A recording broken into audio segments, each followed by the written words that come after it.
Desde el Centro de Noticias de Caracol Televisión en Bogotá, esto es Noticias Caracol, edición del mediodía.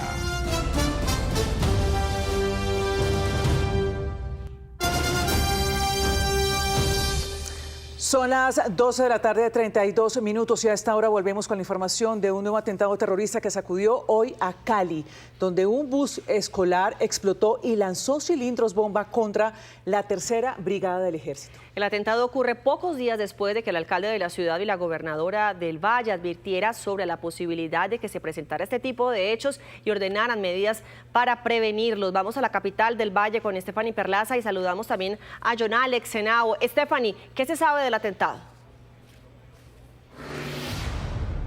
Catalina, Ana Milena, ¿qué tal? Muy buenas tardes. Estamos a esta hora aquí en el cantón militar de la Tercera Brigada, el cantón militar Pichincha, mejor conocido como el batallón Pichincha, aquí en el sur de la capital del Valle, que como ustedes ya lo decían, nuevamente fue víctima objetivo de un atentado terrorista con explosivos. Se sabe hasta el momento de una persona, una mujer lesionada por la onda expansiva y además las afectaciones por esta onda expansiva aquí en el barrio Nápoles. Esto es en el sur de la capital del Valle del Cauca. En minutos se va a dar inicio a un consejo de seguridad encabezado por el alcalde Alejandro Vedder y por la gobernadora del Valle del Cauca. Pues precisamente a esta hora nos acompaña el alcalde de Cali para hablar, alcalde, de esta situación. Es la segunda vez que el batallón Pichincha es objetivo de artefactos explosivos aquí en Cali.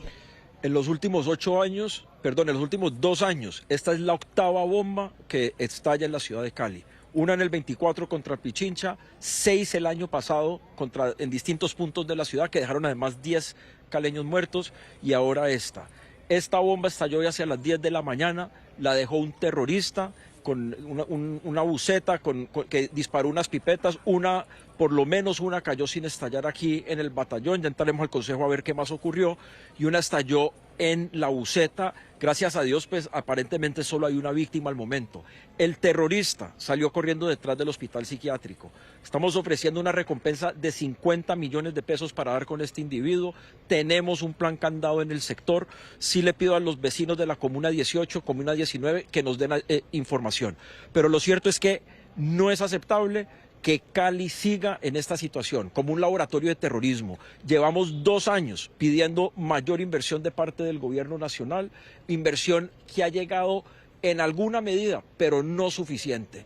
Por eso vamos a entrar ya al Consejo de Seguridad, pero reitero el llamado al señor presidente Petro, que lo esperamos en Cali para un Consejo de Seguridad para evaluar este tema de una vez por todas. Pero no en Cali, nosotros no aceptamos que nuestra ciudad se haya vuelto un laboratorio del terrorismo donde estos grupos anuncian o hacen estos actos y terminamos pagando el pato nosotros aquí los caleños. Un Consejo de Seguridad hoy en Cali. El señor presidente, aquí lo esperamos, tenemos toda la buena voluntad para trabajar de manera constructiva, hasta recursos estamos listos a poner desde Cali para que de una vez por todas resolvamos el problema de la inseguridad alrededor de nuestra ciudad y para que atendamos un tema tan urgente como la presencia del terrorismo en Jamundí, que no ha hecho sino victimizar el pueblo jamundeño. Sí, señor. Se actualiza entonces información, 50 millones de pesos de recompensa hasta el momento por información que pueda dar con el autor de este atentado terrorista. Pero también está con nosotros la gobernadora del Valle, Dilian Francisca Toro. Gobernadora, Cali, muy cerca de aquí está Jamundí, esta situación que nuevamente estremece al sur de la capital del Valle. Bueno, estos actos de terrorismo, y lo hemos dicho más de una vez, es precisamente por el narcotráfico, por la minería ilegal que se genera en el norte del Cauca y en la zona alta de Jamundí. Y hemos venido diciéndole al gobierno nacional, hace 2 días lo dije, porque hemos tenido información, por supuesto, de inteligencia, que aquí puede haber mucho más problemas en Cali, porque está en la gotera de Jamundí, Cali. Y lo más importante aquí es que hay que atacar definitivamente con una operación, no a medias como la que está haciendo ahora, sino con una operación contundente e integral como la que se generó en el Plateado.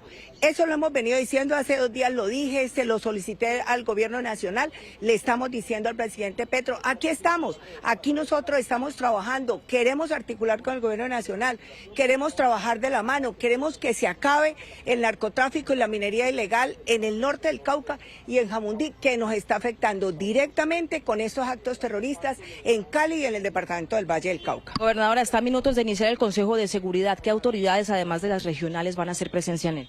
Bueno, aquí solamente las regionales, ¿no? Los general de la policía, general del ejército y por supuesto nosotros y toda la defensoría y todo lo que tenemos de institucionalidad de la región para poder pues tomar algunas decisiones que creo que son importantes desde nuestro ámbito regional. Pero nosotros sí creemos que debemos de estar acompañados por el gobierno nacional, por supuesto, para tomar otras decisiones que son más contundentes, que no están en nuestro resorte, sino que están en el resorte del gobierno nacional y que eso es precisamente lo que vamos a discutir ahora. Nosotros nos sumamos también con 50 millones más a la información que nos pueda dar la comunidad. Asciende a 100 millones de pesos entonces la recompensa, gobernadora. ¿Y a quiénes preliminarmente se atribuye este accionar terrorista? Bueno, están en la investigación, pero pues pensamos que es precisamente como el reflejo de esa problemática que vivimos, como le digo, del narcotráfico y la minería ilegal. Gobernadora, gracias por estar con nosotros en Noticias de Caracol. Se va a dar entonces inicio, ahí ya están entonces entrando las autoridades aquí al Cantón Militar Pichincha. Pero muy cerca de aquí, como les comentábamos más temprano, muy cerca de la calle Quinta con carrera 80, se llevó a cabo esta detonación. Esto es en la parte lateral del batallón Pichincha. Pues allí precisamente se encuentra mi compañero John Alex Henao y nos cuenta los detalles de ese vehículo que fue utilizado para este atentado terrorista. John, buenas tardes. Estefanía, audiencia, saludo especial. Quiero reiterar porque son 100 millones de pesos la recompensa que se ofrece entre la Alcaldía Distrital y la Gobernación del Valle del Cauca para aquellos que entreguen información sobre esa persona, ese hombre que sería el presunto autor de este frustrado atentado terrorista en contra de el Cantón Militar Pichincha. Quiero mostrarles un poco, estamos justo en el lugar donde esta mañana fue instalado ese vehículo que estaba cargado, acondicionado con explosivos. A esta hora continúan los expertos realizando la inspección del mismo. Y hay que reiterar, es que uno de esos cilindros que fue lanzado cayó al interior de esta infraestructura y allí también continúan los expertos antiexplosivos aún. Están en ese proceso de supervisión, verificando para posteriormente definir si es detonado de manera controlada o no. En este informe que les presentamos a continuación les mostramos los detalles de este atentado que iba dirigido contra el batallón aquí en la ciudad de Cali.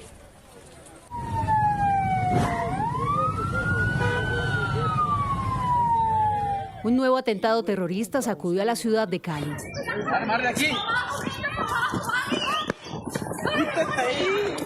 Esta vez en inmediaciones del batallón Pichincha, al sur de la ciudad.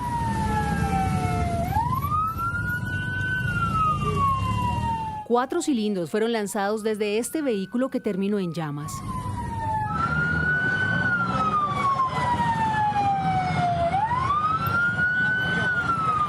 Tres de los artefactos cayeron dentro del batallón. Los militares evacuaron la zona ante el temor de una nueva explosión. Un cilindro de artefacto explosivo. Con apoyo de aeronaves no tripuladas, la tercera división del ejército buscaba preservar la seguridad de quienes se encontraban dentro de la unidad militar, así como de la población civil en el sector. Yo estaba aquí parado en el semáforo cuando el bombazo. Al lado del batallón está ubicado el hospital psiquiátrico, donde pacientes y funcionarios debieron ser evacuados. El ejército, a través de este comunicado, le atribuyó el atentado a la estructura Jaime Martínez de las disidencias de Iván Mordisco. El alcalde Alejandro Eder ofreció hasta 50 millones de pesos como recompensa para ubicar a los responsables de esta ofensiva criminal. A esta hora, en este lugar que permanece acordonado, hacen presencia las autoridades, los organismos de socorro. Reiteramos que está en curso un plan candado para dar con esa persona que habría perpetrado este intento de atentado en contra del batallón Pichincha, aquí ubicado en el sur de la ciudad de Cali. Reiteramos el llamado a cualquier persona que tenga información y pueda suministrarla a las autoridades para adelantar, para agilizar esta investigación. Hay 100 millones de recompensa, dinero dispuesto desde la Alcaldía Distrital y la Gobernación del Valle del Cauca. La gobernadora hace algunos minutos decía que esto podría suceder. Ella lo había anunciado anteriormente en una rueda de prensa, había solicitado al gobierno nacional mayor presencia de la fuerza pública y reiteró la intervención al Valle del Cauca con una operación similar a la que se ejecutó hace algunos meses en el Plateado, en el departamento del Cauca, y que trajo consigo muy buenos resultados. Reiteramos entonces, 100 millones de recompensas. Un dato adicional, ese sería el quinto atentado terrorista que se habría logrado evitar en la capital del Valle del Cauca. Stephanie. Sí, señor, evitar, porque por fortuna hasta el momento no se registran víctimas mortales, solo se habla hasta el momento de una mujer lesionada por la onda expansiva de este atentado terrorista que cerca de las 10:20 de la mañana estremeció a los habitantes de esta zona. Esto es el barrio Nápoles y también el barrio Meléndez en el sur de la capital del Valle. Este batallón está también ubicado en medio de la ciudad. Aquí esto es una zona residencial, entonces las personas, también los comercios se vieron estremecidos y por supuesto en medio de la zozobra a eso de las 10 de la mañana cuando se dio esta detonación. Cuando veníamos en camino cerca de las 12 del día se escuchó muy cerca de aquí esa detonación de ese artefacto explosivo que reposaba al interior de este cantón militar. Pero también aquí en este batallón Pichincha en presencia de las autoridades. Recordemos lo que dijo más temprano el alcalde de Cali, Alejandro Eder. Evidentemente hay presencia de la Jaime Martínez, hay presencia del ELN. No olvidemos que el ELN en diciembre asesinó a 2 de nuestros policías. Hombre, ¿cuántos muertos más tiene que poner Cali? No acepto este trato y como colombiano no acepto este deterioro de la seguridad nacional, donde no solo vivimos terrorismo en Cali, vemos una tasa de homicidios que no se vivía en los últimos 10 años por todo el país. Todos los alcaldes de las ciudades capitales amenazados de muerte. Decenas de otros alcaldes amenazados de muerte como si estuviéramos pues en las épocas del Caguán, hace 20 o 25 años. Hombre, aquí hay que priorizar la seguridad y esto no es aceptable. Nosotros en Cali estamos listos para sentarnos a trabajar de manera constructiva con el señor presidente y con el ministro de Defensa para encontrar una solución a esto. Es más, estamos hasta dispuestos a poner recursos. ¿Qué hay que hacer? Pero hay ciertas cosas que solo puede hacer el gobierno nacional. Solo el gobierno nacional puede reclutar más policías. Solo el gobierno nacional puede poner la Fuerza Aérea a volar. Solo el gobierno nacional puede autorizar sistemas de defensa antidrones. Hombre, llegó la hora. Por favor, no aguantamos más terrorismo y que Cali siga siendo un laboratorio de procesos fallidos. Alcalde, Ahorita espero hablar con el ministro, todavía no hemos hablado, apenas como les decía estamos por entrar al Consejo de Seguridad. Un ataque también, aparte de las afectaciones, ¿qué decir a las personas que Un ataque terrorista en estas épocas, para que nos hablemos clarito, busca distraer a la fuerza pública para que esos narcoterroristas puedan sacar más cocaína. Eso es lo que buscan. Entonces, tengamos eso claro, colombianos, para que no nos sigan bananeando. Aquí necesitamos seguridad. Desde las ciudades podemos llegar hasta cierto punto, pero el gobierno nacional tiene que invertirle fuerte a la seguridad, porque sin seguridad no hay nada. Sin seguridad no hay empleo. Sin seguridad no hay justicia social. Entonces la seguridad tiene que ser la prioridad. ¿Hay recompensa? Alcalde, ¿se va a ofrecer una recompensa? Sí, 50 millones de pesos. Alcalde, la segunda vez que el barrio Nápoles, el batallón de la tercera brigada, es objeto de un accionar terrorista nuevamente con explosivos. Alcalde, en vivo para Noticias Caracol, en vivo a esta hora. Esta es la 8ª vez que Cali es víctima de un ataque terrorista. Entonces, la exigencia, la repito, es que el gobierno nacional priorice la seguridad. En este momento tenemos que dar con el terrorista que dejó ese carro ahí, salió corriendo por detrás del psiquiátrico. Ya tenemos un plan candado activado en este sector. Estamos ofreciendo 50 millones de pesos por información que nos permita dar con ese terrorista o cualquier otro terrorista que haya estado involucrado en esto. Y al gobierno nacional le reitero, aquí los esperamos para trabajar de manera constructiva de una vez para resolver este problema, porque no es aceptable que Cali se haya vuelto un laboratorio de terrorismo. Este cantón militar Pichincha es la segunda vez que es objeto de atentados terroristas. La primera vez fue el 4 de abril de 2024, cuando también en la mañana un artefacto explosivo fue lanzado en el otro lado, de este cantón militar. Pero las autoridades siguen expresándose sobre el tema. Precisamente Javier Garcés, secretario de Seguridad de la capital del Valle, se refirió sobre este atentado terrorista. No, lo que tenemos entendido son personas civiles, dos de ellas realmente por heridas menores. Lo que me dicen es que una tiene una esquila en un brazo, hubo algunas exceso de humo producto de esto sobre el psiquiátrico que está aquí contiguo, pero afortunadamente no tenemos heridas fatales, que es lo más importante, no tenemos pérdidas de vidas, que es nuestra mayor preocupación, y como lo ha planteado la gobernadora, toda la acción de los organismos y de las instituciones debe ir enfocado a eso.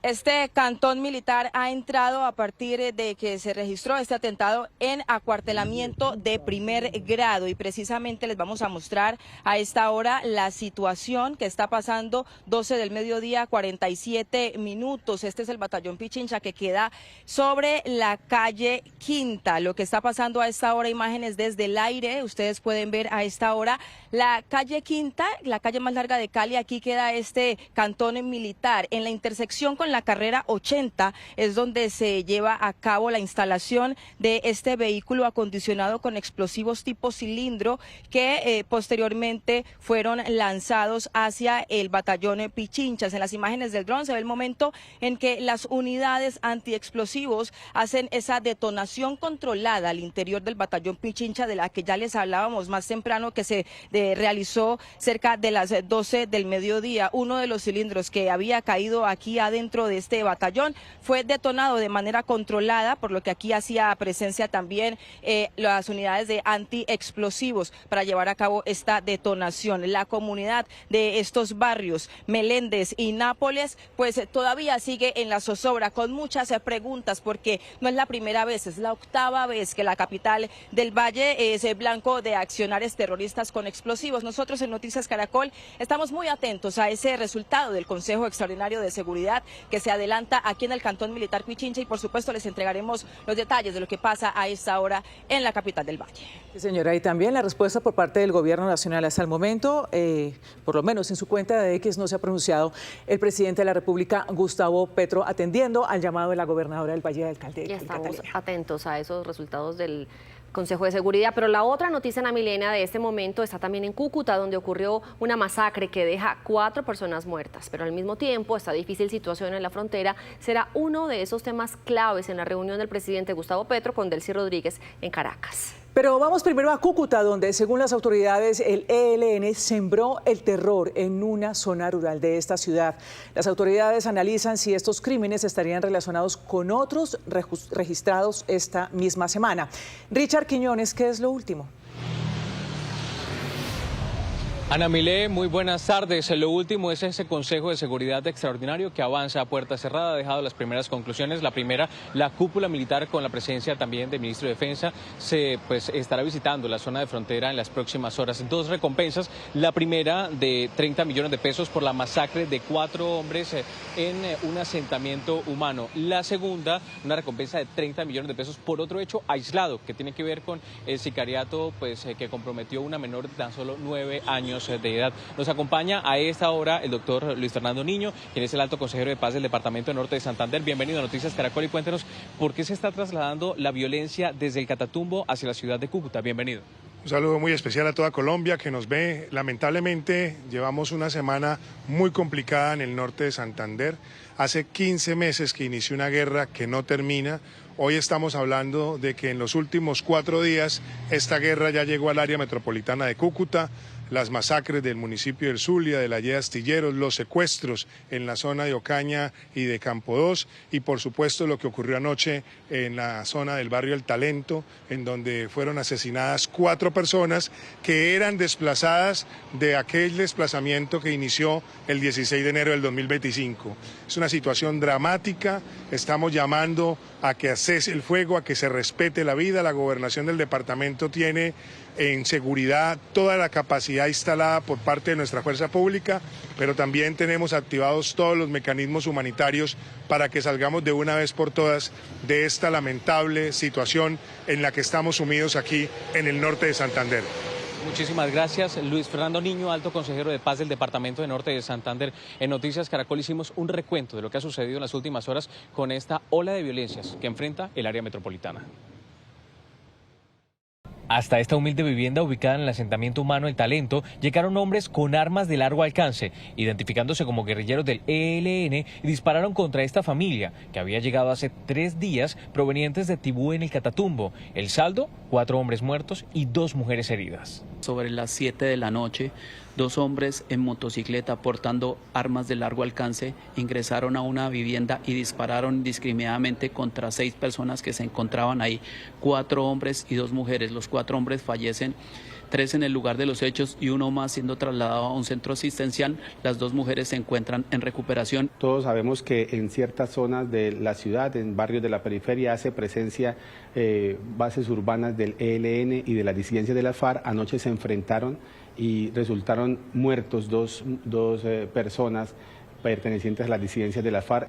En otro hecho aislado, una menor fue asesinada durante un ataque sicarial en el sector de La Tomatera en Cúcuta. Hombres armados llegaron al parecer buscando al padre de la menor y dispararon en repetidas oportunidades en contra de la vivienda, cobrando la vida de la niña.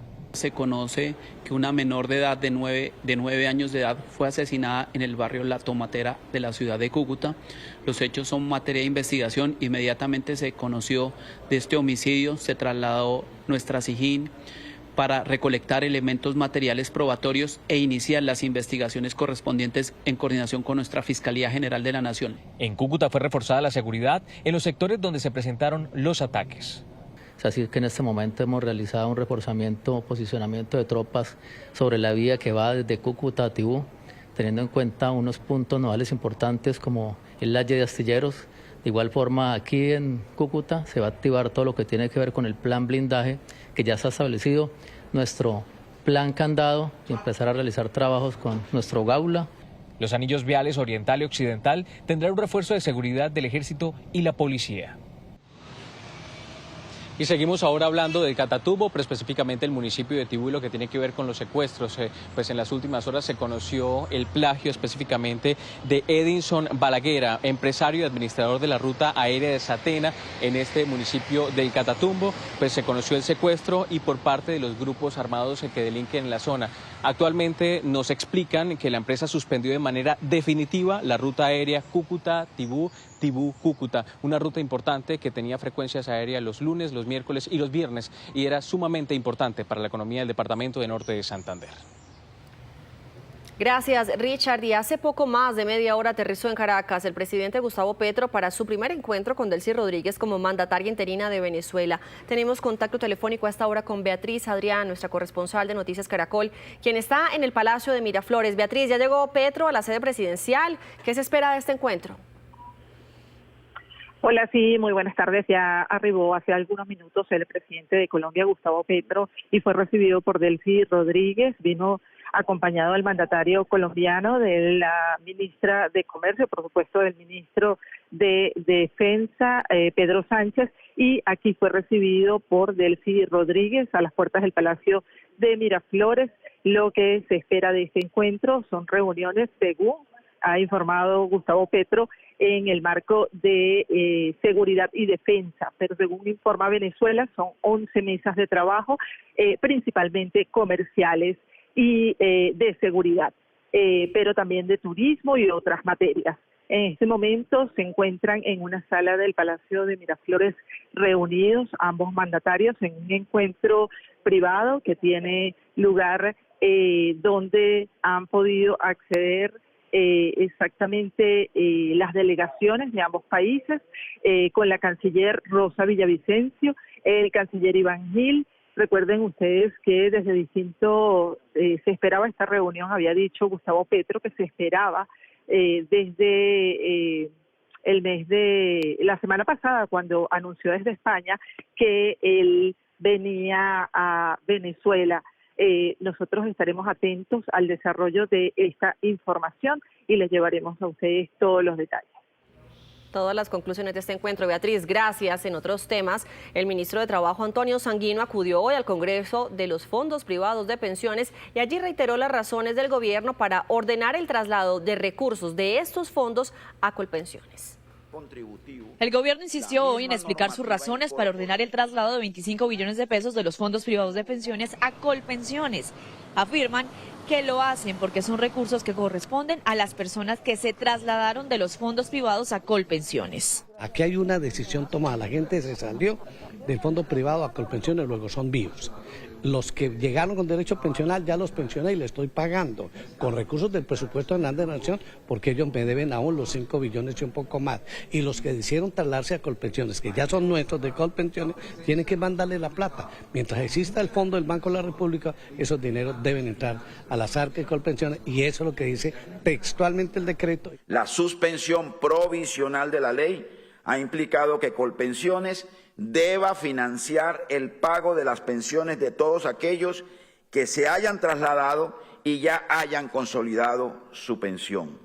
Aproximadamente, o un poco más, de 25.000 personas, sin haber recibido los saldos correspondientes de sus cuentas de ahorro individual de esas 25.000 personas. Sin embargo, a Asofondos, el gremio de los fondos privados de pensiones, sustenta que ese dinero debe pasarse gradualmente, es decir, de los 25 billones de pesos solo se deberían pasar 5 billones de pesos que corresponden a los ya pensionados y el dinero restante, es decir, 20 billones de pesos, no se deberían pasar inmediatamente para cuidar el manejo financiero y no desestabilizar el mercado. El ahorro de esos recursos para garantizar las pensiones futuras afecta directamente al ahorro nacional en una desacumulación potencial de 25 billones de pesos, implicaría una liquidación de activos financieros si es que se va a utilizar, afectando el precio de los TES y genera mayor deuda pensional futura porque no existirían esos recursos para respaldar el pasivo pensional. Pero Asofondos también dice que el traslado debe ser gradual porque aún la Corte Constitucional no tomó una decisión de fondo sobre la reforma pensional, lo que ha impedido que el Banco de la República cree el fondo donde se deberían depositar esos recursos. A pesar de la polémica, expertos aseguran que la decisión del gobierno no afectará a las pensiones. En términos generales no hay un problema para la persona que está pensionada. La persona que está pensionada o que se va a pensionar, porque muchos de esos todavía no se van a pensionar, van a recibir su pensión normalmente. El problema que se tasa es que la plata debería estar guardada en un fondo de ahorro que se supone va a administrar el Banco de la República para cuidar esos recursos. El problema es que el gobierno la quiere ya y que la va a meter, digamos, dentro del presupuesto de este año para gastarla antes de tiempo. De momento, aún no hay fecha citada en la Corte para conocer si se declara constitucional la ley pensional.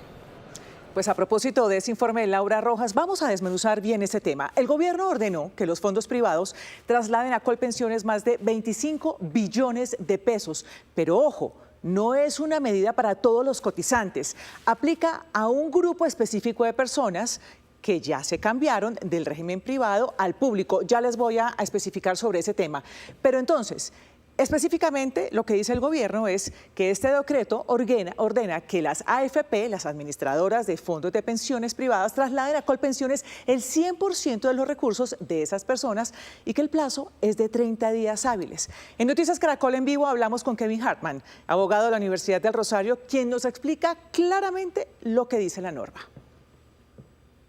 En la reforma pensional hay un artículo que todavía está vigente por expreso mandato de la Corte Constitucional, que hace que para algunas personas que hacen ese traslado de una AFP a Colpensiones, no se le transfieran los recursos directamente de su ahorro a Colpensiones como en situaciones normales, sino que la ley expresamente ordena que esa plata se mantenga en las AFP para ser trasladadas en el futuro al fondo administrado por el Banco de la República, que va a servir para respaldar las pensiones de las personas que, como yo, no vamos a entrar al régimen de transición. La ley 100 no aplica para estos casos especiales, sino que aplica la ley especial que regula la reforma pensional del propio gobierno. Muy bien, ahora sí, ¿a quiénes les aplica? Aquí está, a 119.632 colombianos que se trasladaron del régimen privado a Colpensiones, pero no es para todos los afiliados ni para todos los que cotizan. ¿Qué tipo de personas son? Hay dos grupos. Unos que ya se pensionaron y reciben su mensaje de Colpensiones, otros se cambiaron, pero todavía no cumplen los requisitos para pensionarse. Ahora, ¿qué pasa con esa plata? ¿Para dónde va esa plata? ¿Qué pasa con esa plata? ¿Se guarda o se gasta? Mucha gente se pregunta esto. Pues lo hablamos con el abogado Hartman. La plata que entra de cotizaciones o de traslados inmediatamente va a servir para cubrir el pasivo pensional, es decir, para pagar las pensiones de quienes están en este momento afiliados a Colpensiones, que son más o menos 2.200.000 personas. Entonces, una vez entra esa plata de las AFP a Colpensiones, esa plata inmediatamente se tiene que gastar. Entonces, una vez entra a Colpensiones, inmediatamente el presupuesto general de la Nación encuentra de forma, si se quiere, inmediata, 25 billones de pesos que puede utilizar para otro tipo de gasto social. Ahora, ¿le afecta a los cotizantes? Pues para la mayoría no hay cambios inmediatos. La mesada no cambia hoy y el ahorro sigue siendo del afiliado. Pero es una decisión clave, pues mueve billones de pesos y podría terminar en demandas. De hecho, ya hay dos, ya les cuento sobre eso. Pero advierten los expertos que los efectos podrían verse a futuro, es decir, en las nuevas generaciones, como el abogado. Esto es lo que dice. Los únicos afectados vamos a ser personas como usted o como yo, que no vamos a entrar al régimen de transición y que nuestras pensiones van a ser un poquito, digamos, menos respaldadas financieramente por el ahorro colectivo de ese fondo de ahorro del Banco de la República. No quiere decir que estén más en peligro o menos en peligro, lo que quiere decir es que el Estado eventualmente va a tener que poner más plata de la que había proyectado poner, y pues estamos, acuérdese, querido Juan, en un contexto de enorme crisis fiscal y de enorme crisis financiera, en donde pues no hay recursos suficientes para respaldar todo ese tipo de cosas, lo cual implica necesariamente un problema probablemente para el futuro. Para cerrar y citando al abogado Kevin Hartman, en este momento hay dos demandas ante el Consejo de Estado que piden medidas cautelares urgentes para suspender este decreto y frenar el traslado de esos recursos. Es decir, este tema ahora queda en manos de la justicia. Será el Consejo de Estado el que defina si este traslado sigue adelante o si se frena.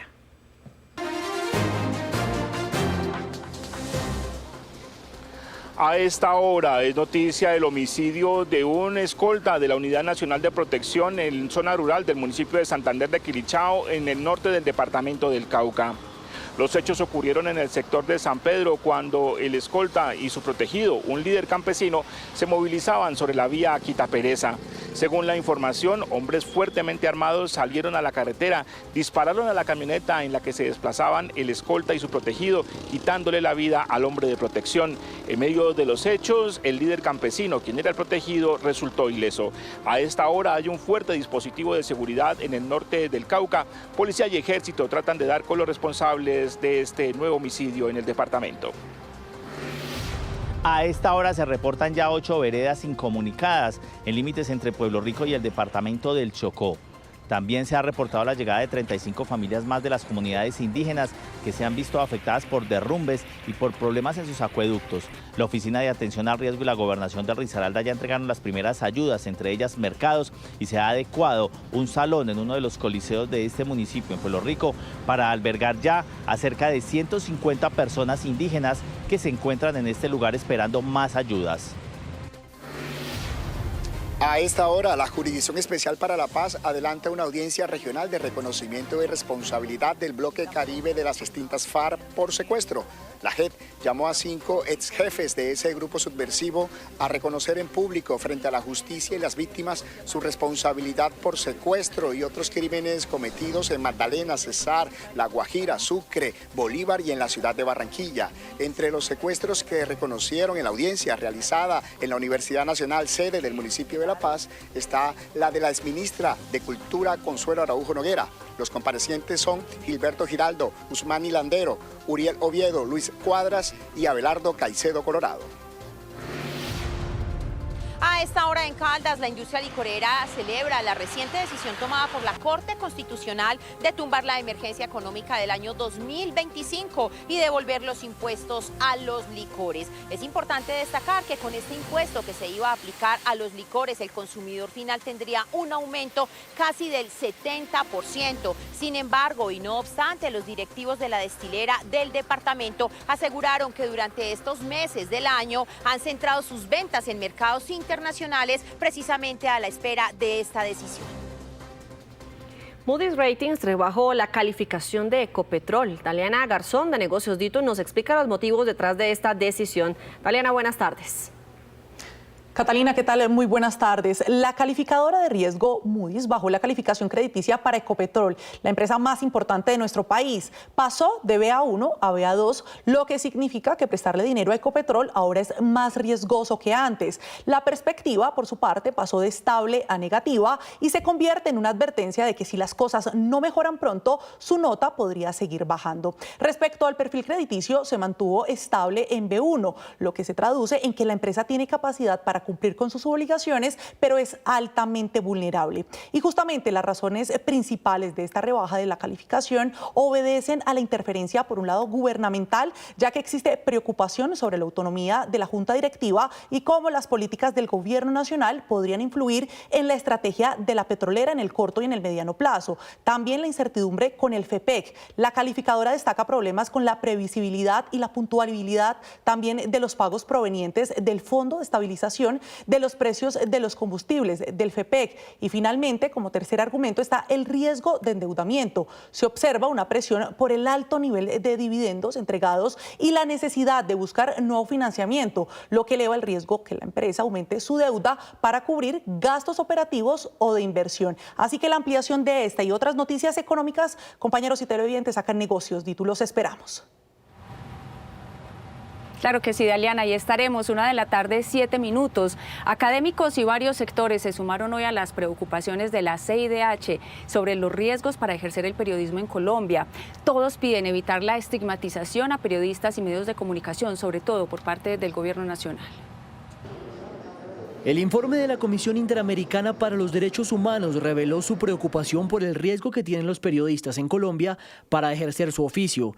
La Relatoría Especial que puso la lupa sobre nuestro país encontró que los periodistas constantemente son víctimas de amenazas, ataques, agresiones e incluso asesinatos.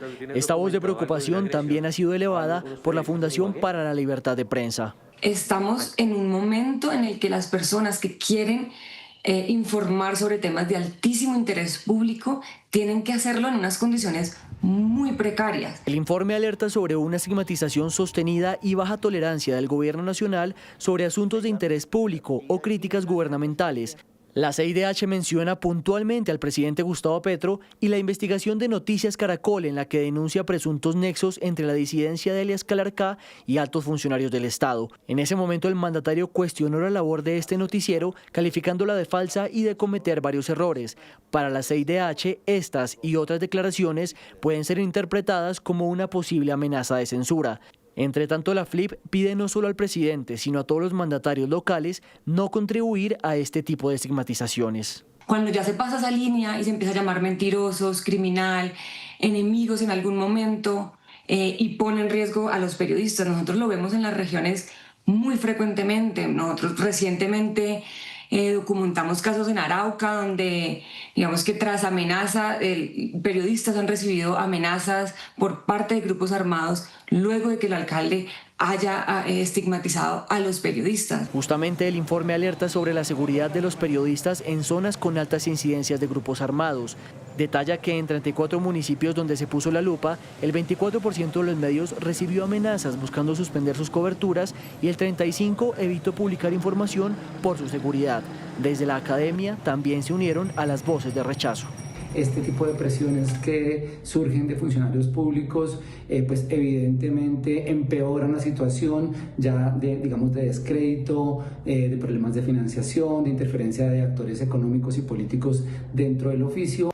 Colombia cuenta con unos altos índices de agresión contra periodistas, ya son 167 los periodistas asesinados reportados por la FLIP, con altos índices además de impunidad. Que les permitan a los periodistas responder de manera efectiva a todas las dificultades que enfrentamos tanto en regiones, en ciudades. Tanto la academia como los gremios piden que el mensaje desde las más altas esferas del poder sea para resguardar la libertad de prensa y la vida de los periodistas.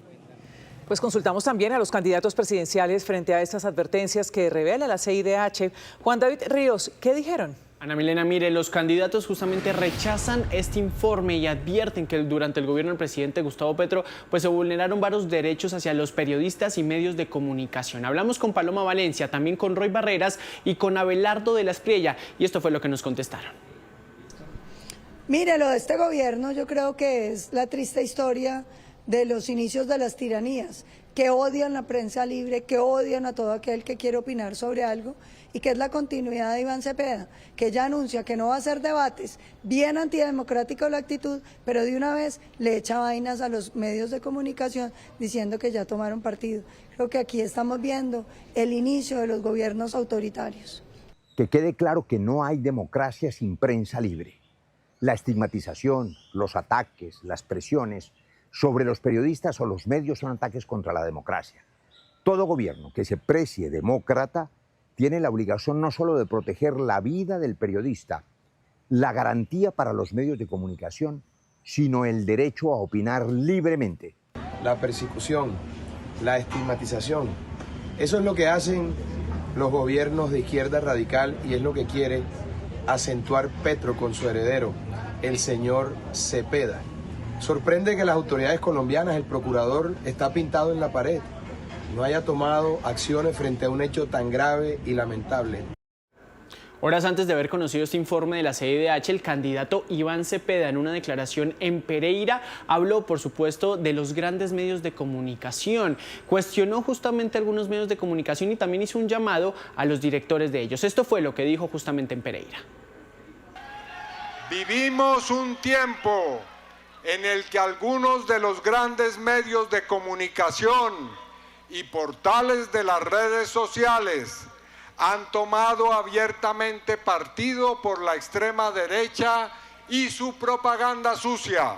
Invito a los directores y las directoras de los grandes medios de comunicación a que tengamos un diálogo sobre la comunicación social, no para la mentira, no para el odio, no para la manipulación, sino para la verdad, la paz, la reconciliación y la democracia. Estoy en disposición de construir ese diálogo de forma sincera, transparente y respetuosa. Es una declaración, por supuesto, del candidato. Antes de conocer este informe, le preguntamos y por lo pronto no hemos tenido respuesta. Y finalmente, el Gobierno Nacional también le preguntamos sobre este informe de la CIDH y la estigmatización a los medios, del cual no hemos tenido tampoco respuesta.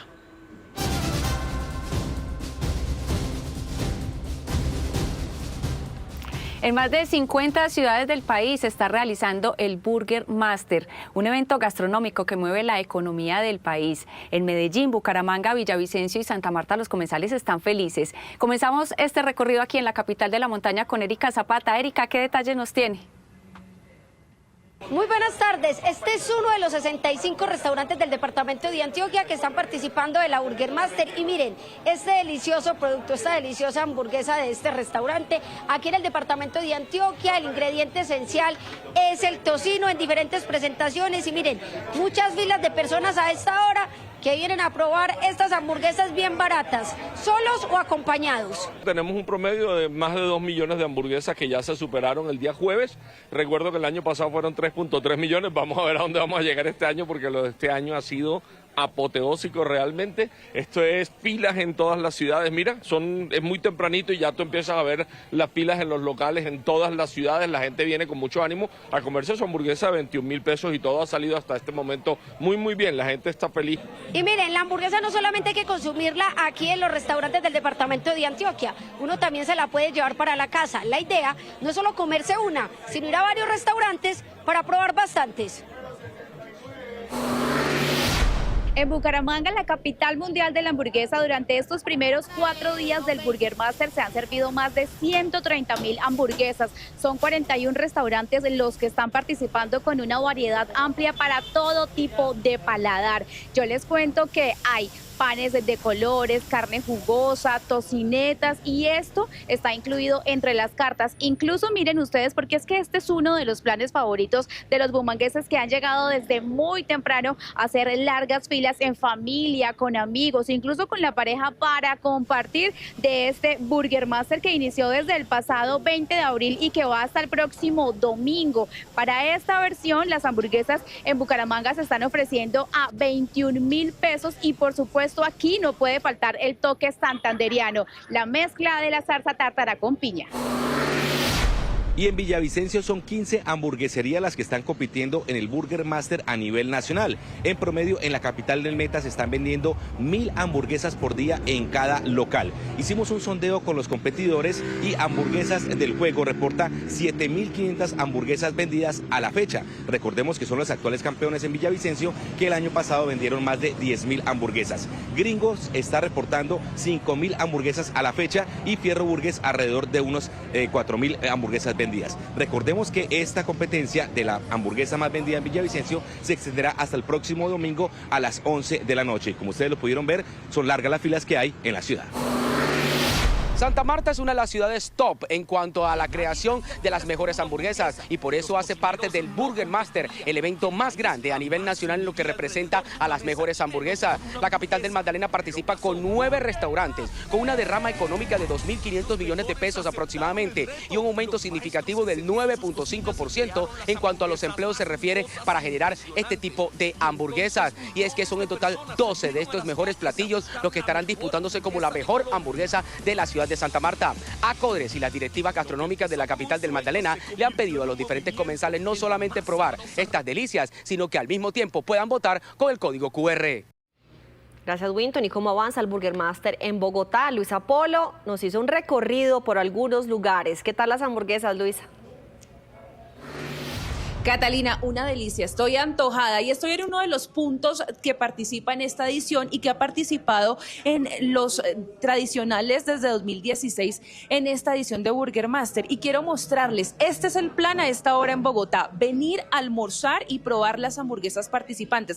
Esta es la champetúa de XL Gourmet y como lo mencionábamos, 21.000 pesos y aquí la gente pues ya está disfrutando de su almuerzo, probando y calificando la hamburguesa. Hicimos un recorrido, hablamos con los comensales y también con los empresarios que tienen muy buenas expectativas de ventas.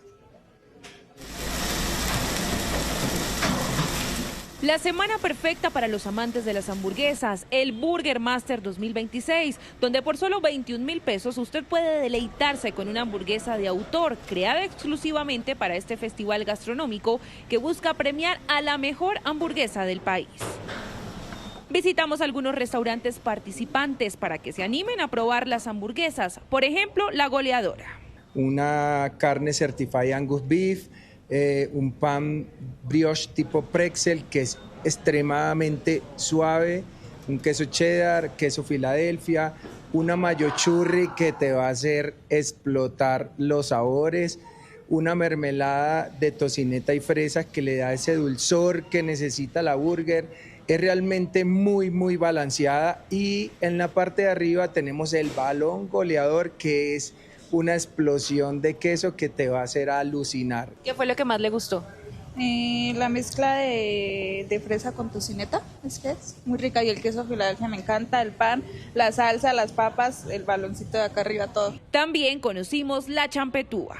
Viene con un queso asado, viene con un encocado de cebolla crispy, viene con 150 gramos de carne, viene con una salsa ahumada y viene con una salsa, con una posta cartagenera obviamente, súper rica. Para buscar los restaurantes que están participando debe descargar la aplicación de Tulio Recomienda, mirar las zonas, los restaurantes, llegar a la fija, comprar la hamburguesa y calificarla. No soy muy amante de las hamburguesas, pero definitivamente creo que hoy me convencieron totalmente. Quiero pues probar como todas las que pueda, me parece como súper interesante como la forma en la que son súper creativos para armar como sus hamburguesas y todo eso, entonces quiero probar como las cosas nuevas que van a venir este año. Esta semana los negocios dedicados a estas delicias pueden aumentar sus ventas hasta más de un 300%.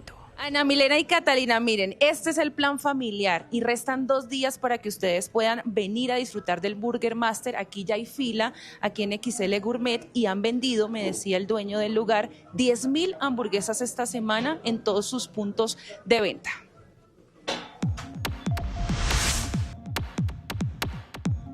A propósito de la nueva edición del Burger Master, para usted, ¿qué debe tener una hamburguesa perfecta? Los leemos en @noticiascaracol.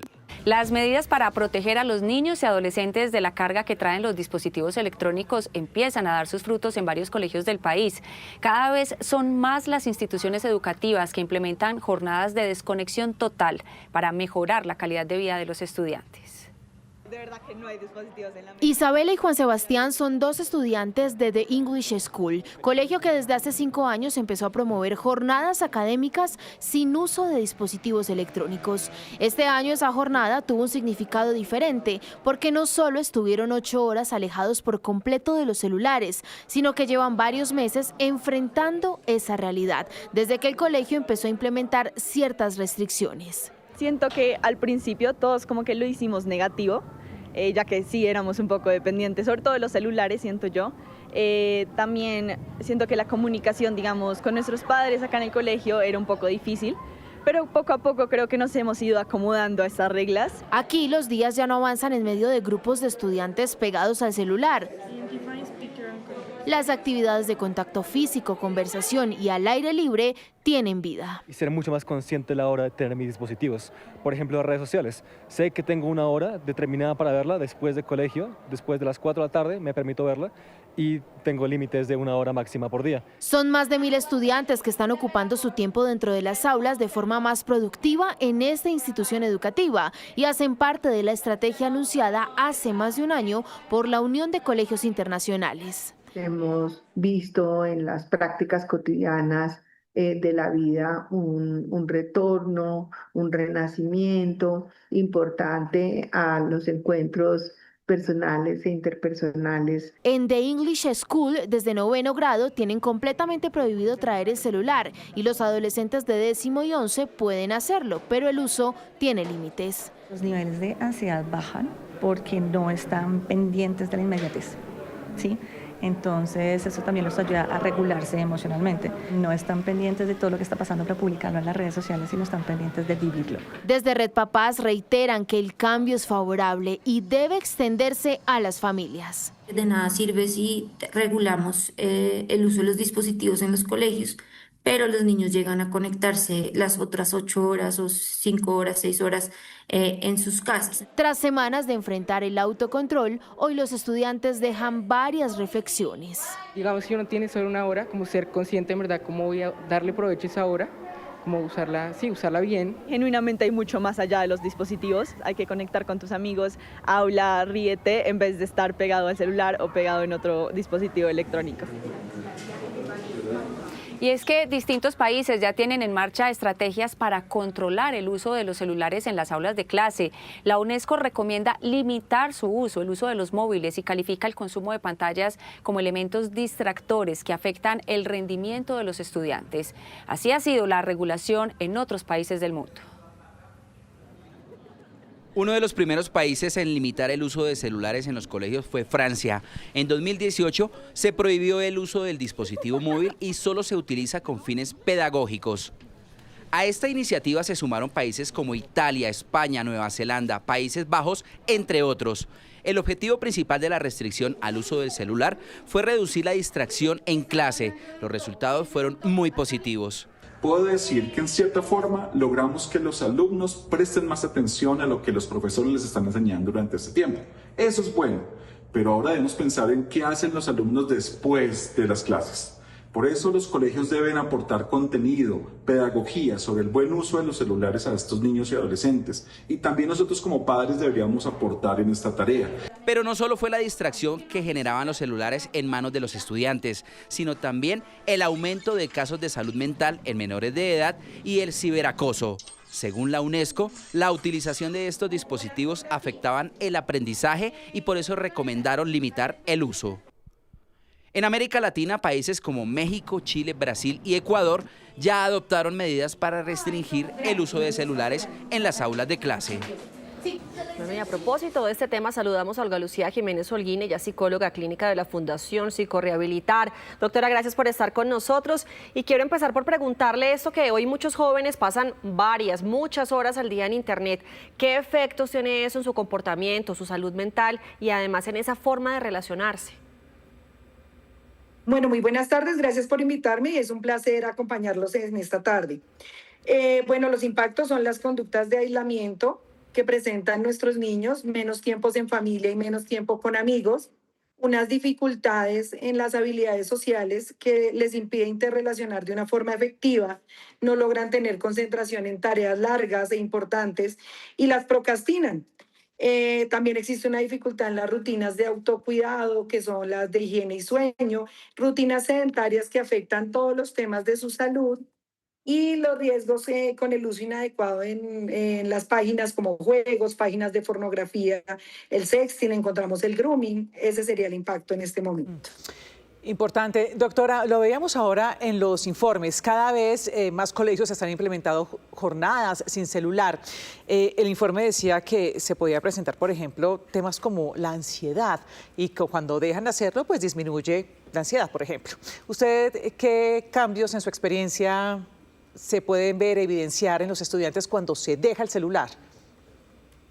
Correcto. Lo primero es que, bueno, este es un efecto de prevención en las aulas que nos van a permitir reducir los niveles de distracción de los estudiantes, mejorará los procesos atencionales, facilitará que nuestros niños, niñas y adolescentes establezcan límites y normas de manera más efectiva, generen comunicación más asertiva con sus padres y entre sus pares, y pues que se establezcan límites en los procesos claros del ejercicio y pues que los padres asuman estos procesos de una manera proactiva con las instituciones educativas. Claro, doctora, porque justamente pueden ser muy buenas iniciativas de los colegios, pero el gran reto está en la casa. No todos los papás comparten estas iniciativas, pero ¿cómo pueden hacer esos papás para poner los límites en generar conflictos o rechazo en los hijos?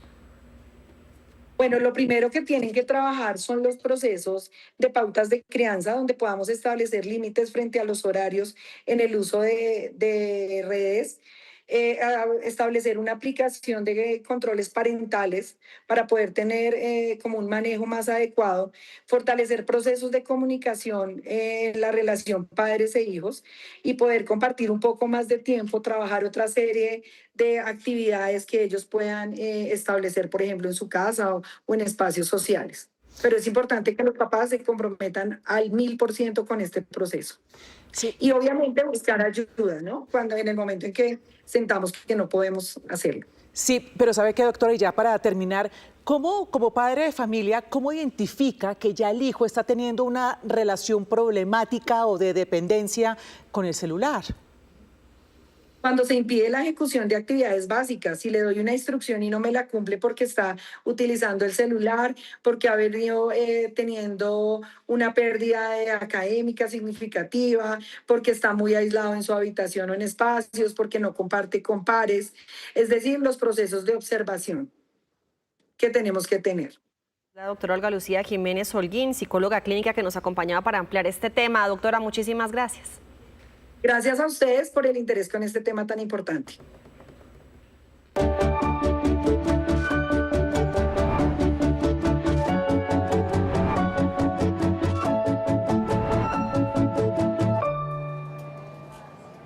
Muy buenas tardes a todos los televidentes y yo los saludo en este cuarto día de la Feria Internacional del Libro de Bogotá, aquí en Corferias. Y quiero que miren en pantalla lo que está sucediendo en materia cultural, porque el día de hoy es el día de la Huilensidad, mi tierra, el departamento del Huila, que trae con su comparsa y celebrando los 90 años que cumple el Festival de San Pedro y de San Juan, que se celebra las 2 últimas semanas de junio. Y a propósito de toda esa oferta cultural que se está viviendo aquí en Corferias, en la Feria Internacional del Libro, tenemos a las editoriales independientes, esas personas que con mucho esfuerzo sacan sus libros y que con sus sellos llegan hasta la Filbo. Camila Willes nos preparó un reporte muy completo de su presentación aquí en la Filbo.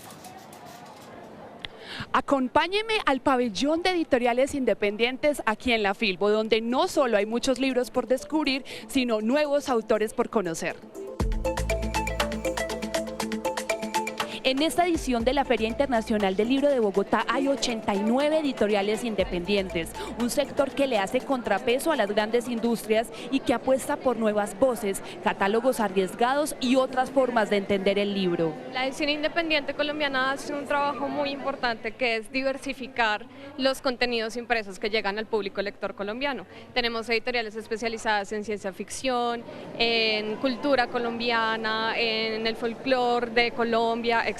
Un montón de iniciativas diferentes y sobre todo de voces autorales emergentes. Un sector que amplía el panorama editorial y le da espacio a nuevas generaciones de autores. Yo creo que la editorial independiente es el espacio como autor para tener mucha libertad y para estar, digamos, al tanto, incluso el proceso de la edición del libro, estar al tanto de los colores, de la tipografía. Aquí el libro no es solo texto, también es diseño, color y decisiones compartidas entre el autor y el editor. Los fotolibros son contenedores de memoria. La materialidad que esto tiene te invita a explorar otros sentidos más allá de lo visual, desde el tacto, el olfato, el oído, la temperatura, y eso ayuda a conectar las emociones de los lectores. Son proyectos que resisten la lógica del mercado masivo y que ponen en circulación historias distintas, con una apuesta clara por el libro como objeto cultural.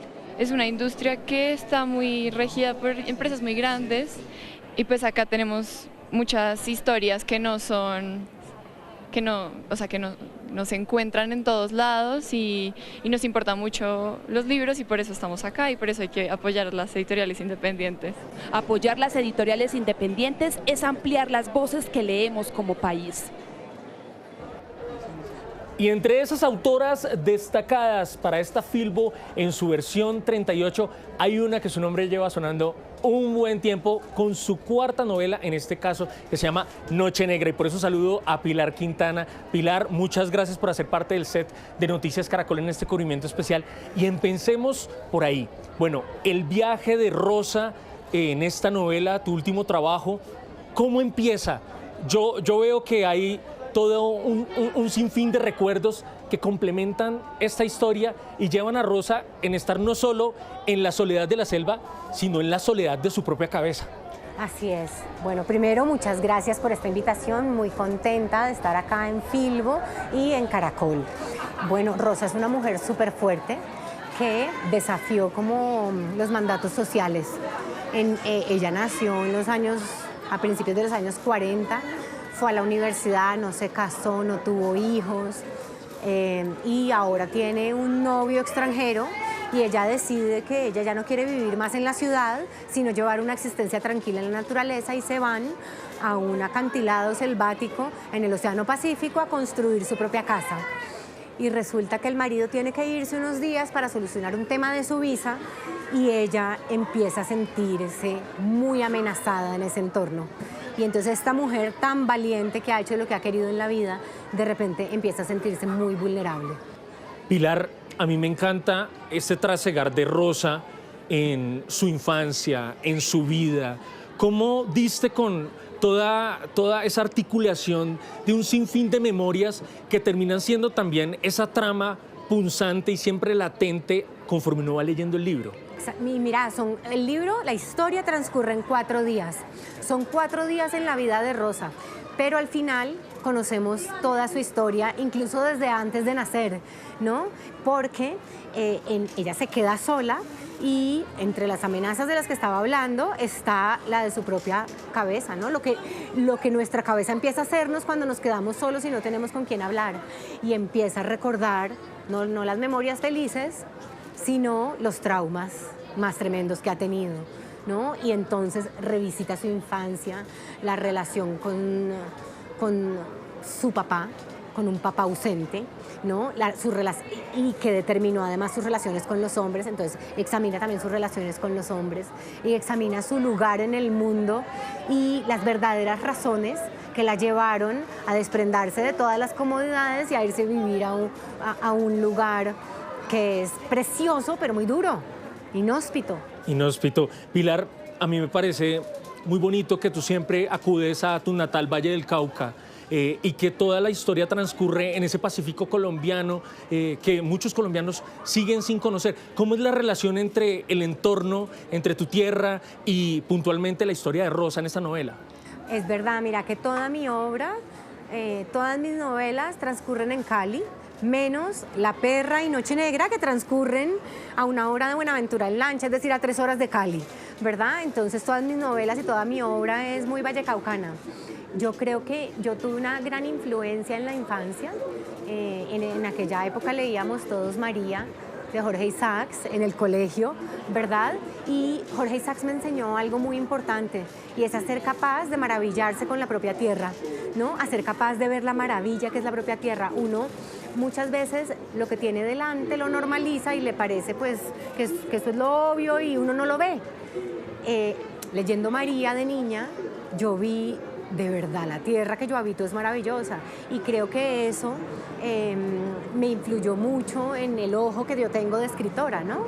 Totalmente, Pilar. En ese punto álgido de Noche Negra vemos a una Rosa completamente envuelta y no del todo sometida por la selva, pero sí muy atiborrada de muchos pensamientos y de su contexto tan agreste, pero no tenemos una resolución, o por lo menos no sabemos si llegó el marido de ella, si la sacó de esas tribulaciones. ¿Por qué dejar ese final abierto, bueno, a la expectativa de lo que estaba sucediendo con Rosa? Bueno, a mí no me gustan los finales cerrados y definitivos, ¿no? Estamos acostumbrados como a los finales de telenovela, donde se dan un beso en el altar y bueno, vivieron felices para siempre, cuando sabemos que en la realidad no es así, que la historia más complicada empieza ahí en ese beso, ¿no? Entonces a mí me parece chévere dejar unos finales más sugeridos y más abiertos, ¿no? Pero mira que La Perra transcurre en el mismo universo narrativo de Noche Negra muchos años después, y en La Perra aparecen Rosa y Jean, los personajes centrales de Noche Negra, y si ustedes tienen curiosidad, se leyeron Noche Negra y dicen, ay no, yo quiero saber si él volvió, las respuestas van a estar en La Perra. Bueno, Pilar, y ya para finalizar, ese rol que tiene la mujer siempre en toda tu escritura, que yo lo siento que es muy introspectivo en el sentido de que es una mujer siempre muy dura, muy valiente, que no se somete ante nada. Sí, mira que yo creo que a mí me gusta la literatura que desafía las nociones que tenemos por ciertas y que damos por sentado, pero que son creencias quizás falsas, ¿no? Como la infancia es el momento más feliz de la vida, ¿no? La infancia también es un momento complicado de la vida, ¿no? O las mujeres son dulces, ¿no? Las mujeres todos somos víctimas del patriarcado. Es cierto que somos víctimas del patriarcado, pero también podemos ser victimarias dentro del patriarcado, ¿no? No ocupamos un solo lugar, somos seres humanos completos y complejos, y me gusta explorar esa profundidad en los personajes en mi obra. Pilar, pues muchas gracias por este tiempo en Noticias Caracol. No, a ustedes muchísimas gracias. Bueno, y a las 4 de la tarde en el auditorio José Asunción Silva, precisamente Pilar Quintana, junto con una autora india, van a hacer un diálogo en donde van a estar hablando de su obra, pero también de India, como país invitado de honor en esta versión 38 de la Filbo. Y entre esos estrenos literarios tenemos uno de la Armada Nacional, El Retorno de la Esperanza. Este lanzamiento se hizo en el Pabellón Colombia y fue elaborado en colaboración con la Universidad San Buenaventura.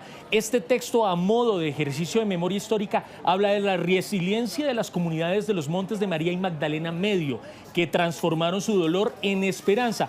Toca también la reconstrucción del tejido social y es también un homenaje a esa dignidad de las comunidades y la colaboración con la Armada Nacional precisamente para revivir. La contraalmirante Beatriz Elena García Restrepo nos detalla más sobre esta publicación.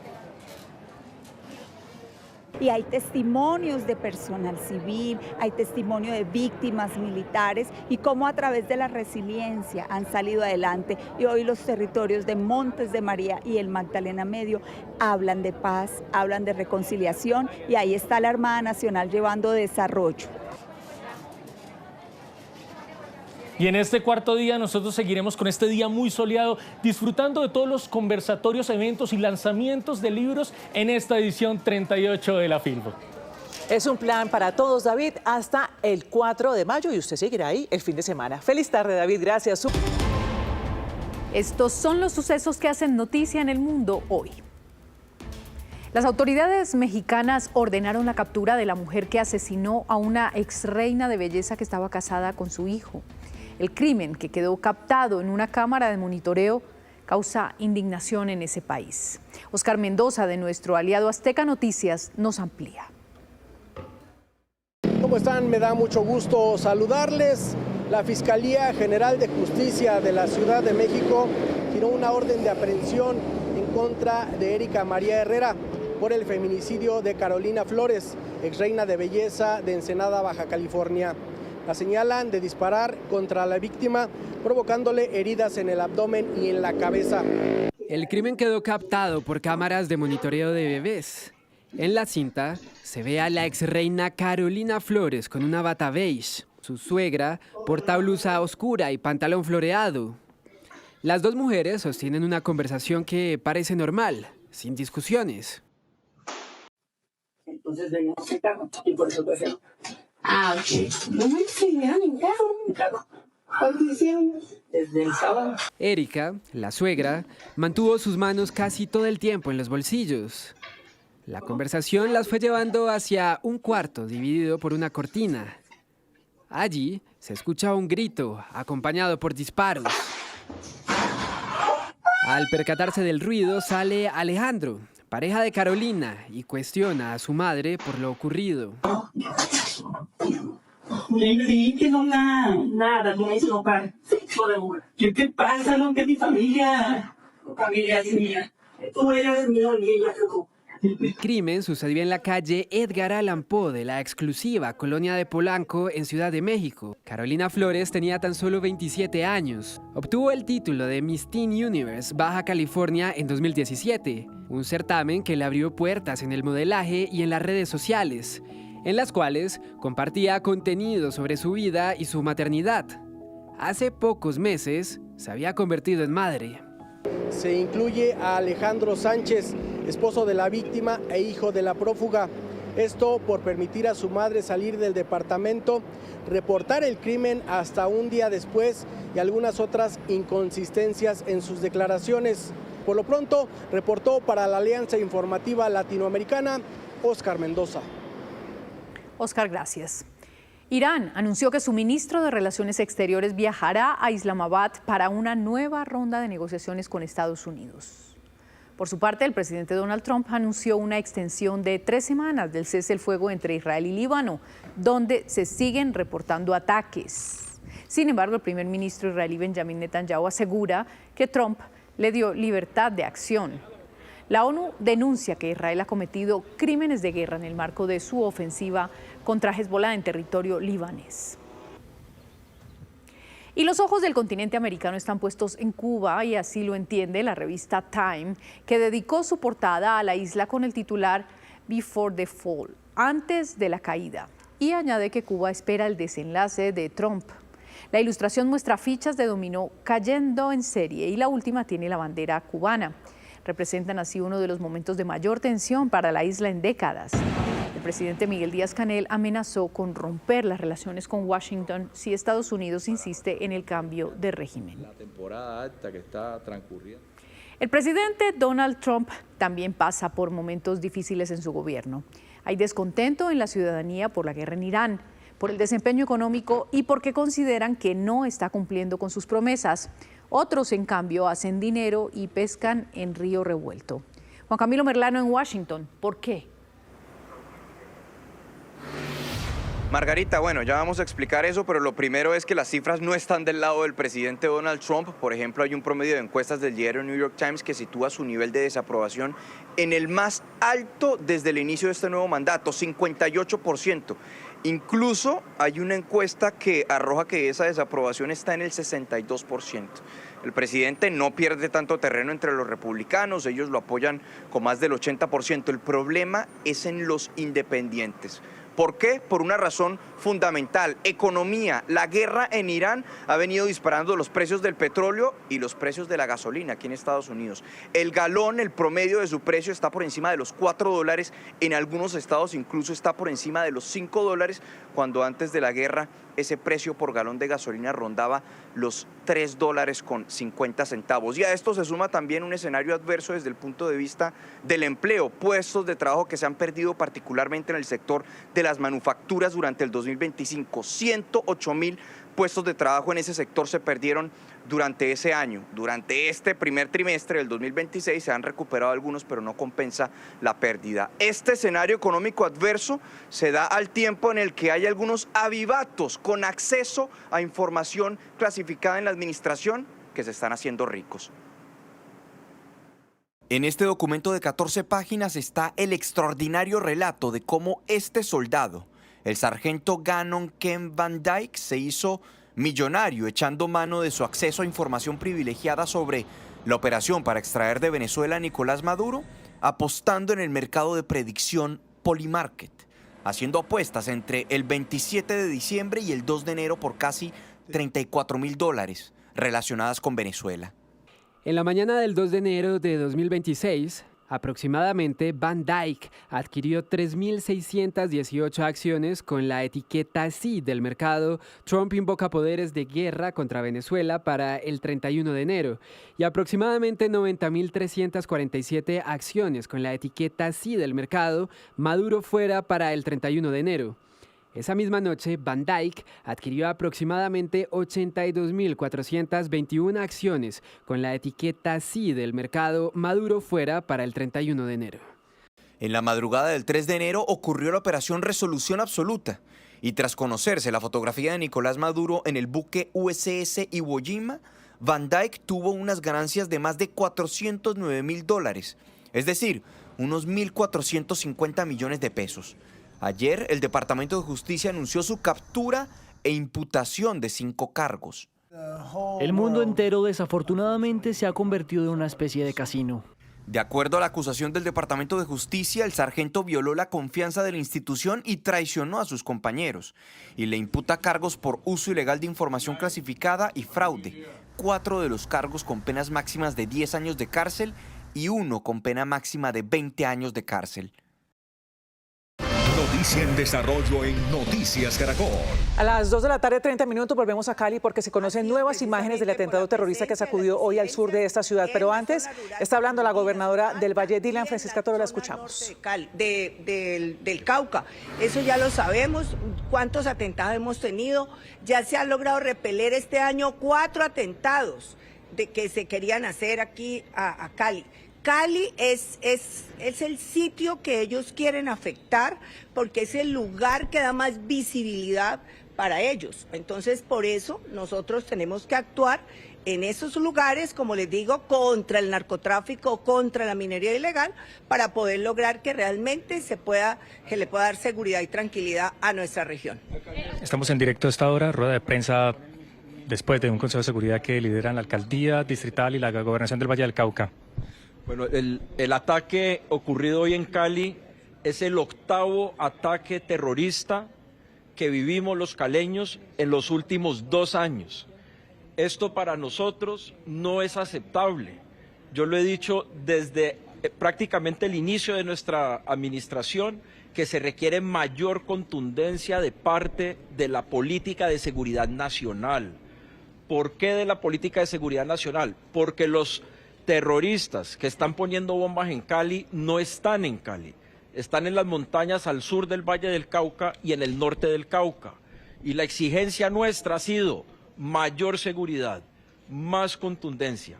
Estamos listos para apoyar desde lo que sea necesario en nuestra ciudad. Estamos listos a apoyar a la fuerza pública con más vehículos, con drones, hasta con un fondo de recompensas que es el más alto de la historia de Cali. Pero nada de eso reemplaza esfuerzos más contundentes desde lo nacional.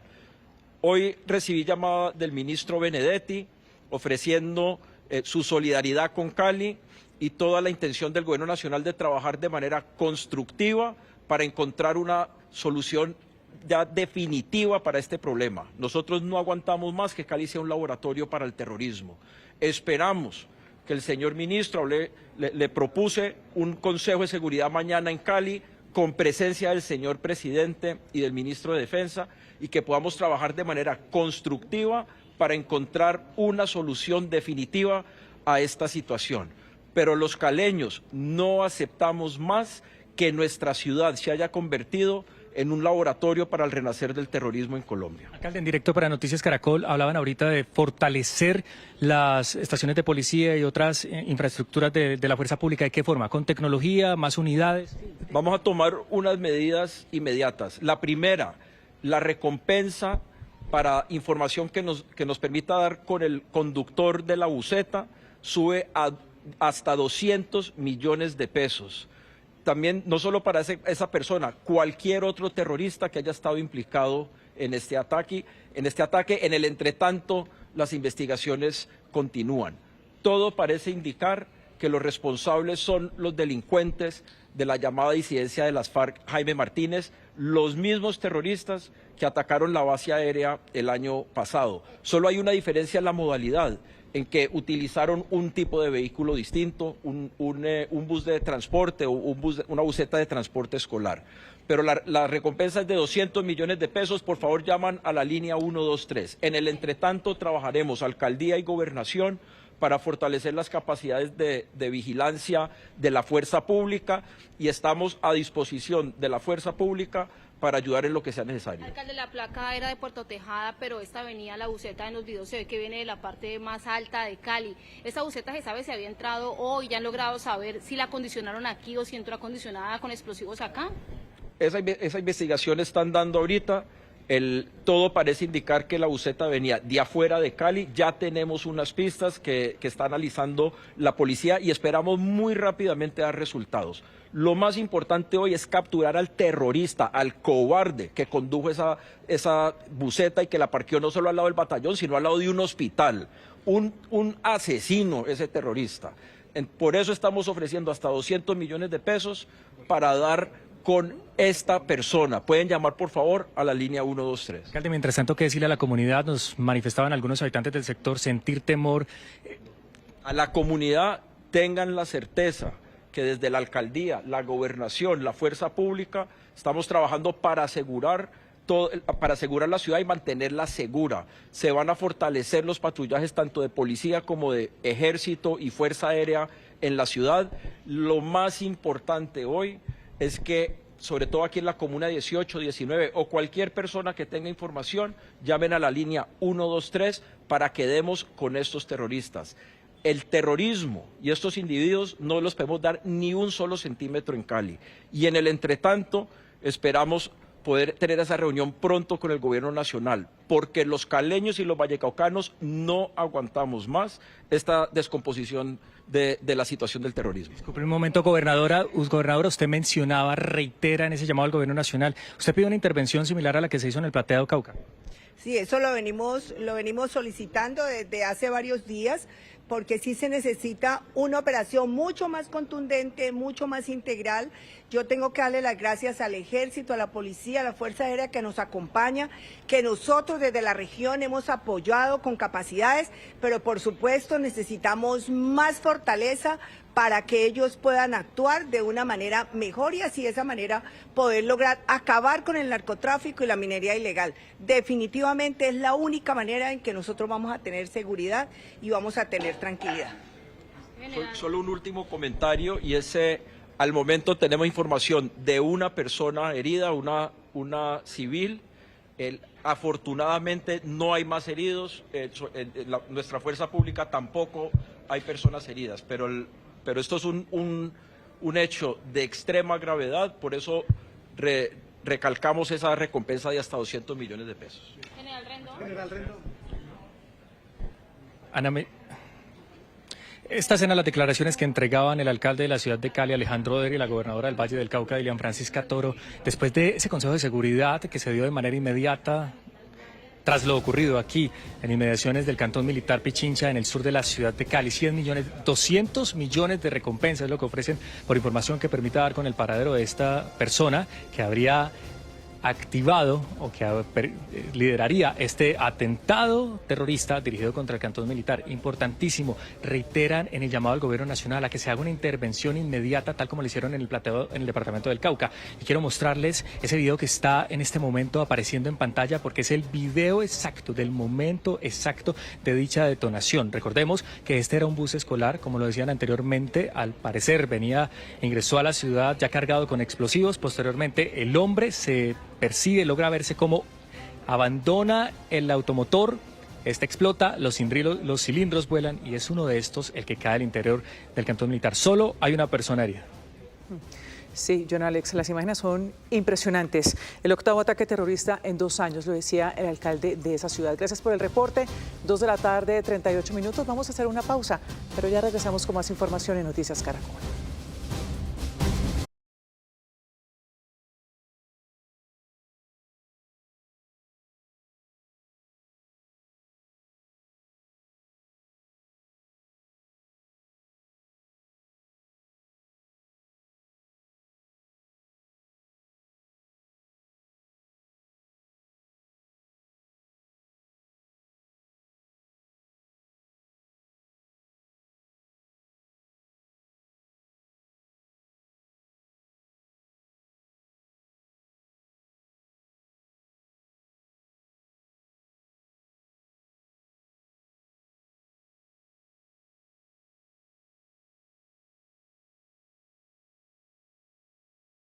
Buenas tardes. Arrancamos el radar de la política de este viernes con la decisión del partido Alianza Verde sobre su respaldo presidencial. Un partido profundamente dividido en sus posturas. Hay quienes quieren apoyar a Iván Cepeda, otros más hacia el centro a Sergio Fajardo, Claudia López e incluso hay quienes ya están con Paloma Valencia. Hasta el momento la opción que más toma fuerza es la siguiente, la de respaldar a Iván Cepeda, sumarse con él con un acuerdo político, solo a él, es decir, respaldarlo como bloque, como partido. Por eso nos conectamos a esta hora con Sebastián Cortés en nuestra sala de redacción para preguntarle, Sebastián, ¿cómo avanzan estas discusiones y el acuerdo es entonces con Iván Cepeda? Hola María Camila, buenas tardes. En efecto, ya hay decisión. Son 6 los puntos que contiene este acuerdo que ya fue aprobado justamente por la Dirección Nacional de la Alianza Verde y que tiene que ver justamente con todos estos puntos, estos acuerdos que va a pactar y a firmarse el próximo miércoles entre el candidato y la dirección del partido para que oficialmente entre en vigencia esta adhesión, este aterrizaje del partido. Uno de los puntos que ha generado polémica es el de la Asamblea Nacional Constituyente. En el Verde se oponen, sin embargo dicen que es un punto que si se llega a presentar tendría que surgir únicamente como una iniciativa ciudadana. Pues el expresidente de la Cámara, Jaime Raúl Salamanca, habló sobre estos 6 puntos de acuerdo que se van a firmar la próxima semana. Liderar un gran acuerdo nacional para tramitar las reformas necesarias en el Congreso de la República. Cuarto, defender la Constitución de 1991 y su implementación. Quinto, no apoyar cualquier intento de reelección presidencial.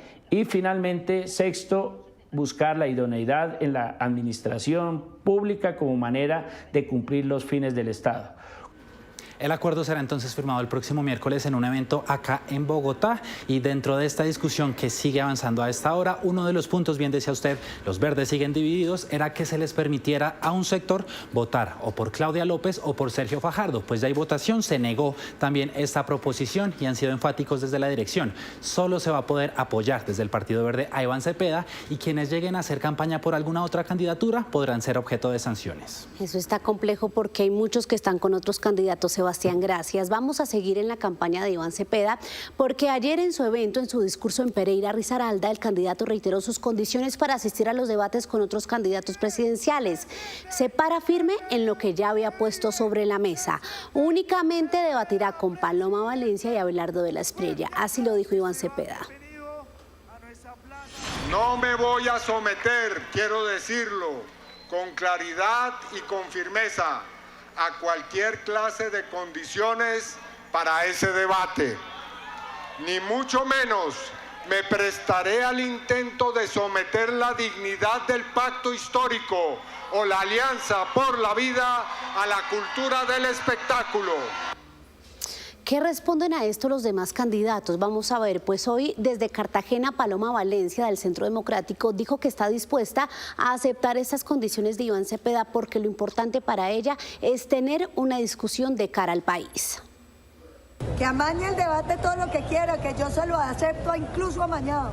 El país tiene que ver que Cepeda no es Petro, que Cepeda es el responsable de toda la violencia que estamos viviendo, porque fue él el que creó la paz total y metió a Petro en eso, y nos llevan matando, secuestrando, extorsionando, y Cepeda no quiere responder, que responda.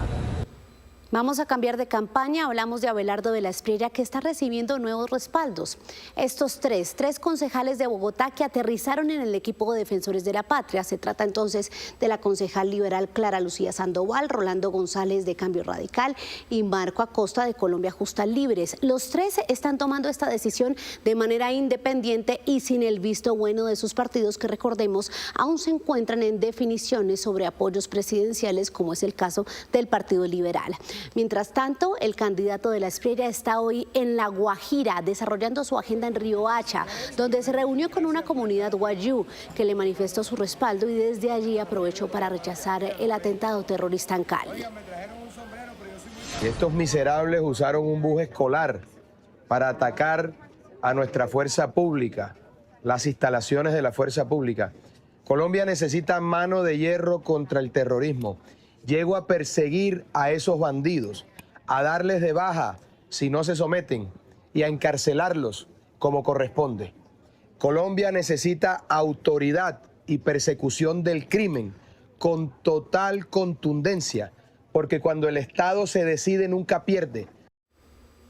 Es el candidato Abelardo de la Espriella y hoy por el lado de Fuerza Ciudadana, Carlos Caicedo, su candidato, está recorriendo norte de Santander. Desde allí habló sobre sus propuestas para el Catatumbo. Fue muy crítico y dijo que las políticas de seguridad ineficientes han afectado el desarrollo de esta región. Descentralizar Colombia, sus recursos y decisiones. Yo por eso soy partidario del modelo federal. La autoridad territorial que ha sido convidada de piedra, cuando hay conflicto le echan la responsabilidad para atender el drama humanitario. Pero no se sientan con gobernadores y alcaldes a las soluciones estructurales. ¿Cuáles son los planes de inversiones que hay que llevar al Catatumbo? Puro discurso y poca acción. Con esta propuesta terminamos el radar de la política. Es la información de las campañas a 37 días de la primera vuelta. Después de recorrer algunos de los festivales cinematográficos más importantes del mundo, llegó a los cines colombianos Brigitte Planeta B, el aclamado documental sobre la reconocida ecóloga Brigitte Baptiste, un proyecto producido por Dinamo y Caracol Televisión. Bueno, porque uno pone toda la universidad a la disposición. Hablar de Brigitte Baptiste es hacer referencia a una de las mentes más transgresoras de Colombia. Su historia de vida no solo es una inspiración para la comunidad LGBTIQ+, sino también un referente de la biodiversidad a nivel mundial. Conocerla no solo despierta interés, sino admiración. Esa misma sensación lleva al cineasta Santiago Posada a sumergirse en su vida pública y familiar para crear Brigitte Planeta B, un documental que conecta su trabajo científico con su historia personal.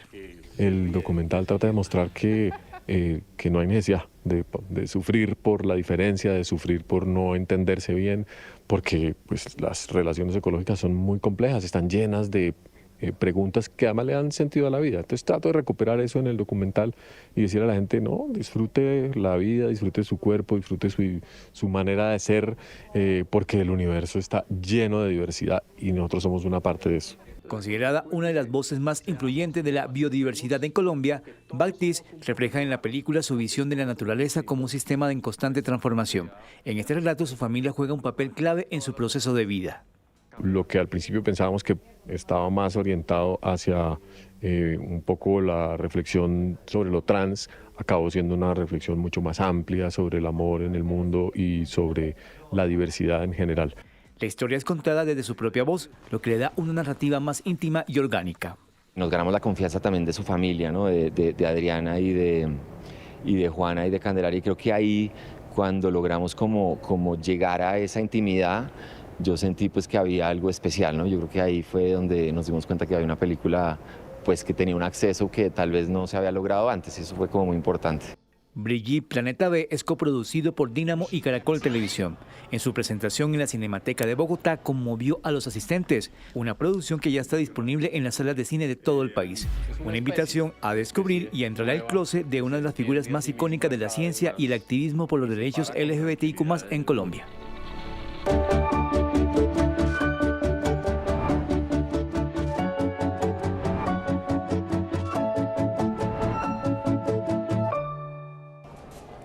Y volvemos a la Feria Internacional del Libro de Bogotá con más estrenos literarios y sobre todo mucha programación para que usted se vaya agendando si no ha ido, y si ya vino, para que vaya viendo toda la programación y esos nuevos estrenos que usted puede encontrar. Y a propósito de nuevos estrenos, estoy aquí con Gabriel Romero Campos, mejor conocido como El Gallito. Gabriel, bienvenido. Háblenos de este nuevo libro, Confesiones de un hincha. ¿Por qué? Bueno, David, le voy a contar por qué.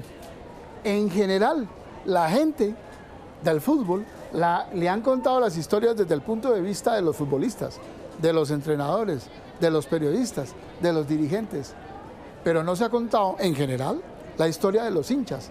¿Qué piensa el hincha? La visión del hincha. Porque el hincha es el único que no tiene intereses. Todos los demás factores que yo le nombré a usted tienen intereses, viven del fútbol, se benefician económicamente del fútbol, sí, porque viven de él, pero el hincha es un apasionado, es un hombre amoroso, es el amor por el amor del fútbol. Por eso es una visión que yo diría más sincera y mucho más abierta y más arriesgada, diría yo. Gallito, usted es periodista desde los años 80, pero ha estado trabajando con los más grandes medios de este país como reportero. Cuénteme, ¿cómo fue desligarse un poco de ser reportero a ser hincha y de no irse tal vez a lo informativo, sino más a lo interpretativo y lo pasional? Es que imagínense que, le voy a contar una anécdota. En el Mundial del 98 Colombia jugaba con Túnez. Estábamos cubriendo el Mundial de Fútbol, yo trabajaba en El Tiempo, y estábamos cubriendo el partido, ¿sí? Y Colombia nada, el partido 0-0, un partido enredado, y de pronto Leider Preciado hace el gol. Entonces uno está con la libreta, ¿cierto? Mirando el partido, analizando, usted está cubriendo el Mundial para un periódico, y de pronto llega y hace el gol Leider. Entonces yo me enloquezco, me paro, lo celebro, me paro a bailar el famoso pasito tuntún, no como Leider porque se bailaba muy bien, y celebro, y todos los periodistas que había al lado, que eran periodistas internacionales, y todos lo miraban a uno. Como raro. Como si uno hubiera echado un madrazo en una iglesia. Una cosa terrible. Lo miraban a uno, pero este tipo que está haciendo. Entonces yo decía, soy hincha, soy periodista que soy. Claro, ya a la hora de escribir la nota uno le baja todo y empieza a ser un poco más racional, diría yo. Gallito, y ya para finalizar, hablemos de la situación del fútbol colombiano. ¿Usted cómo interpreta el fútbol colombiano? Hay grandes ligas en el mundo, pero ¿cómo ve usted el balompié nacional? El fútbol colombiano es como el país político. Hay talento. Este es un país en donde la gente tiene mucho talento. La pregunta es, ¿a quién se le dan las oportunidades? ¿Cómo se organiza el fútbol? Yo lo que digo es que el fútbol en Colombia necesita ser pensado. Cuando yo digo que necesita ser pensado es, hombre, ¿qué queremos jugar? ¿Cómo vamos a jugar? Y sobre todo que establezcamos una meta clara, que digamos en el 2034 o en el 2030, Colombia debe llegar a una semifinal. Eso, que se hagan metas claras y que todo se trabaje en función de eso. Dirigentes, periodistas, jugadores, todos metidos en eso. Aquí hay buenos jugadores, hay talento. Lo que no hay es un objetivo claro. Y además hay mucho dirigente que solo se beneficia del dinero y no le importa el fútbol. Bueno, pues tuvimos aquí a Gabriel Romero Campos con estas reflexiones y confesiones de un hincha. Y ustedes desde casa no se pierdan de esta emisión especial de Noticias Caracol con este gran cubrimiento de la Feria Internacional del Libro de Bogotá. Y nos vemos mañana. Chao, chao.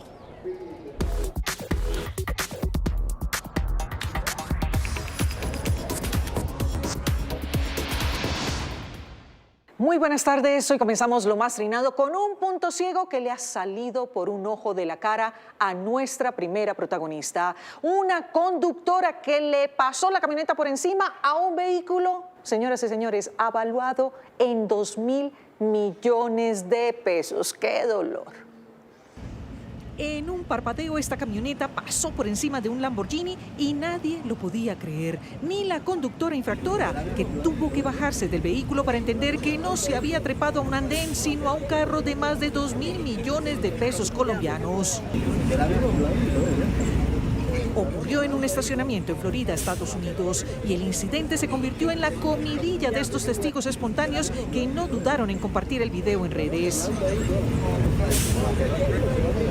El dueño del Lamborghini resultó ileso, pero no la responsable del incidente, que después de ver el daño causado debe tener un gran dolor de cabeza de solo imaginar si el seguro lo cubrirá todo. Las redes sociales también han sido testigos de este momento perfecto, con el atardecer perfecto, la vista perfecta, el fotógrafo perfecto, la pareja perfecta y el baile perfecto. Hasta que... Sí, señores, el amor da un giro inesperado y nuestros recién casados se estrellan contra una realidad innegociable. Nada en esta vida es perfecto y en un solo giro todo se puede enredar. Esperemos que en el matrimonio fluya mejor el trabajo en equipo. Y esto es lo que sucede cuando un australiano espera disfrutar de un momento de paz conectado con la naturaleza. No alcanzó a tomar su cerveza fría ni su salchicha cuando fue invadido por una banda de cucaburras. Sí, señores, estas aves llegaron bullosas y alborotadas a interrumpir un momento sereno. Bien dicen por ahí que la vida es lo que pasa mientras estás haciendo otros planes.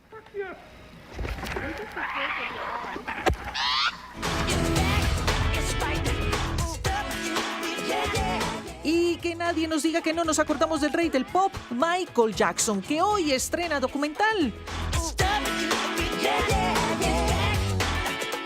Y lo hemos hecho al mejor estilo de las redes.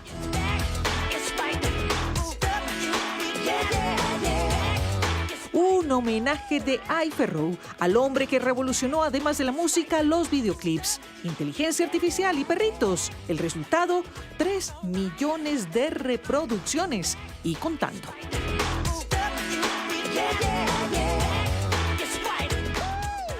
Y en blanco y negro también les decimos, sigan conectadísimos con las mejores historias en esta, su casa, Noticias Caracol. Cata y Ana Mire, las dejo enchufaditas con el rey del pop. Feliz fin de semana. Usted ya se lo vio, ¿no? Sí, muy buena. Muy buena. Está la recomendación, Clau. Gracias. Una de estas fueron las noticias. Nos vemos a las 7 de la noche con una nueva edición informativa. Pero si quiere seguir los hechos del día, puede conectarse a partir de este momento a la señal digital de Noticias Caracol, aquí en nuestras plataformas digitales. En el canal Caracol ya viene Tormenta de Pasiones. Esto es Noticias Caracol. Primero la gente.